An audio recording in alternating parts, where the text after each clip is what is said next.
বাংলাদেশ জাতীয়তাবাদী যুবদলের ৪৭তম প্রতিষ্ঠা বার্ষিকী উপলক্ষে চট্টগ্রামে উৎসব মুখর পরিবেশে বর্ণাঢ্য আনন্দ মিছিল অনুষ্ঠিত হয়েছে।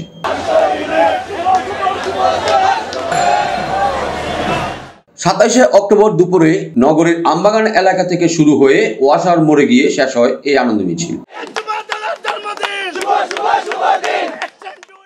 খুলশী থানা যুবদলের উদ্যোগে আয়োজিত এই কর্মসূচির নেতৃত্ব দেন থানা যুবদলের সংগঠক মোহাম্মদ সাদ্দাম হোসেন।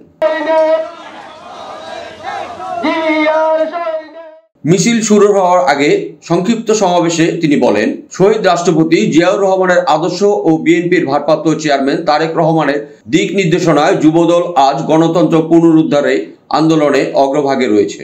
আসন্ন জাতীয় সংসদ নির্বাচনে সাধারণ মানুষ বিএনপির প্রতি আস্থা রাখবেন বলে আমরা আশাবাদী।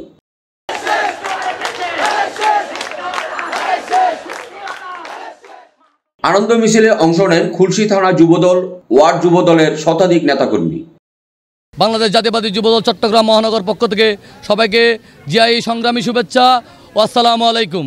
১৬ বছর আন্দোলন সংগ্রাম পাড়ি দিয়ে আজকে আমরা অনেক বছর পর উন্মুক্ত একটি স্থানে আমরা আজকে যুবদলের প্রতিষ্ঠা বার্ষিকী পালন করতেছি। যুবদল এমন একটি সংগঠন যার ঐতিহ্য গৌরবময়। ১৯৭৮ সালে শহীদ প্রেসিডেন্ট জিয়াউর রহমান এই যুবদল প্রতিষ্ঠা করেছেন। এই যুবদল সংগ্রাম, আন্দোলন, ত্যাগ অর্জনের প্রতীকী ভূমিকা পালন করেছেন। প্রত্যেকটা আন্দোলনে যুব সমাজের শক্তি হিসেবে কাজ করেছেন। ইনশাআল্লাহ আমরা সামনের দিকে যুবদলকে আরও শক্তিশালী ও আদর্শিক সংগঠন হিসেবে প্রতিষ্ঠা করব ইনশাআল্লাহ।